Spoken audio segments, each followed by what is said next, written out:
మంచిర్యాల జిల్లా Indanpalli forest range office ఎదుట రాత్రి ఆదివాసీలు ఆందోళన చేశారు. వీరి ఆందోళనకు కాన్పూర్ ఎమ్మెల్యే వెడ్మా బొజ్జు పటేల్ మద్దతు తెలిపారు.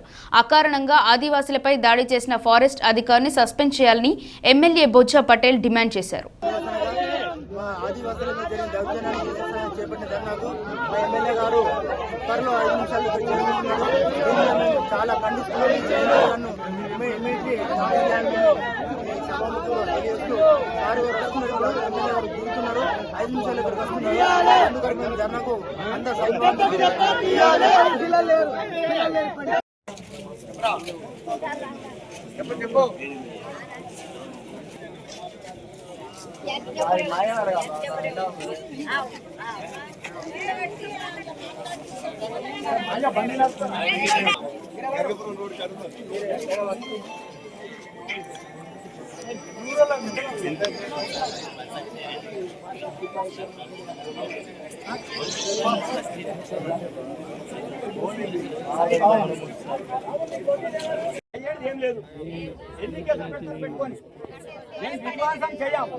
న్యాయబద్ధమైన పోరాటం చేస్తాం.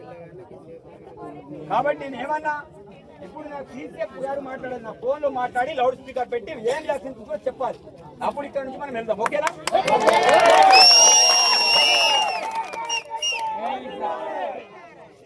జై కాంగ్రెస్.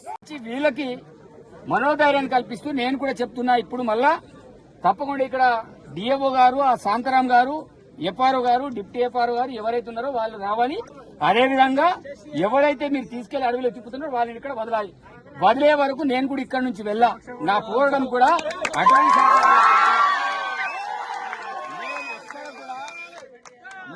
నాకు ఇది కొత్త కాదు. నా మీద ఇప్పటికే 52 కేసులు ఉన్నాయి. ఇంకా 100 కేసులైనా పర్వాలేదు. నేను భయపడే వ్యక్తిని కాదు.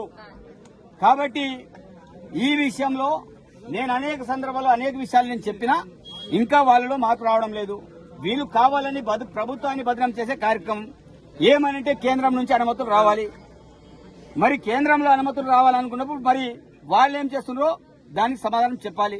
కాబట్టి నేను చెప్పేది ఒకటే, ఏదైతే మీరు దాడి చేశారో కంపల్సరీ ఎవరైతే లక్ష్మీనారాయణ కావచ్చు, అదేవిధంగా జన్నారాం ఎప్పారో గారు కావచ్చు, ఉడంపూర్ ఎప్పారో గారు కావచ్చు, ఖానాపూర్ ఎప్పారో గారు కావచ్చు, అదేవిధంగా కడెం ఎప్పారో గారు కావచ్చు, వీళ్ళు ఇమ్మీడియట్లీ వీళ్ళందరినీ కూడా ఈ ప్రాంతం నుంచి తీసేస్తూ వాళ్ళ మీద కఠిన చర్యలు తీసుకోవాలని కూడా నేను డిమాండ్ చేస్తున్నాను. యాజ్ వెల్ యాజ్ నేను ఎన్నికల కంటే ముందు నుంచి చెప్తున్నా, శాంతరాం అనేవాడు ఒక బీఆర్ఎస్ కోవాట్. అతని కేసీఆర్ తొత్తు. అతని ప్రభుత్వాన్ని భజనం చేసే వ్యక్తి.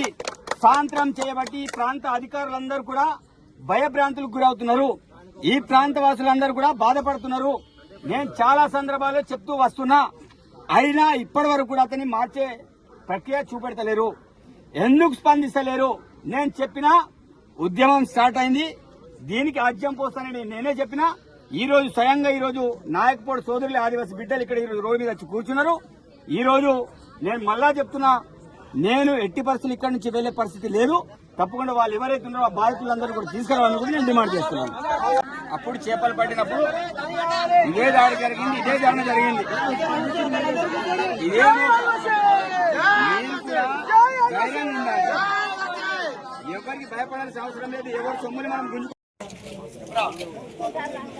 చెప్పు